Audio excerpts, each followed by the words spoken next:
We do have more in-depth coverage for you now of the struggles for Muslim Americans following recent events. Joining us now is Dr. Catherine Joma, an assistant professor of Islam and Middle Eastern politics at URI. Good morning. Thanks for coming in. Good morning. Thank you for inviting me. Let's start with the big headline. A lot of people are following these comments from presidential candidate Donald Trump saying he would shut down the border essentially to all Muslims. How does a statement like that resonate with our Muslim neighbors here? I think many Muslims feel that it's very immature and irresponsible, very reckless talks. And it plants the seeds of civil unrest in this country because there are millions of Muslim Americans that are living in this country, and they're in all fields of life.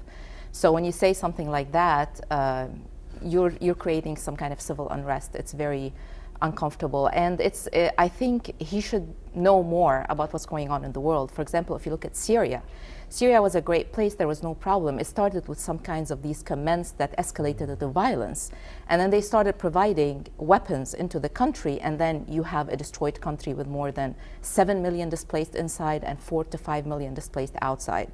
So I think politicians should learn from other experiences and be more mature and more responsible for the words that they say in a country very multicultural like America. That's even more problematic. You mentioned a civil unrest in light of last week's shooting, just for example, in California. Do you notice more of that tension, a civil unrest within the Muslim community and outside the community? I think a lot of Muslims are, they do feel targeted. They do feel that they are always pointed at. I have concerns, some women actually pass some concerns to me that wear the hijab, that they feel uncomfortable even going to the mall.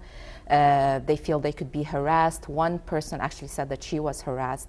So you're creating, a very sort of problematic situation when there is a lot of problems going on outside. I think, when we talk about ISIS is a problem for Muslims and non-Muslims. The majority of people who are targeted by ISIS are Muslims. So, people and Americans specifically need to understand that. This is unfortunately not being said by the media most of the time.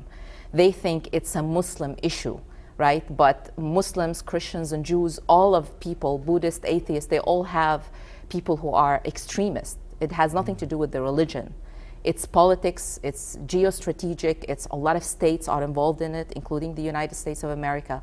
So these are information that many people don't know. They think it's something related specifically to Islam, which is not the truth. Sounds like we could all use a bit more of an education. I appreciate you coming in this morning. Thank Terrific you so perspective. Much. Thank you. Thank you. If you would like to learn more about the topics we discussed here today or see this interview again, just log on to our website anytime, WPRI.com.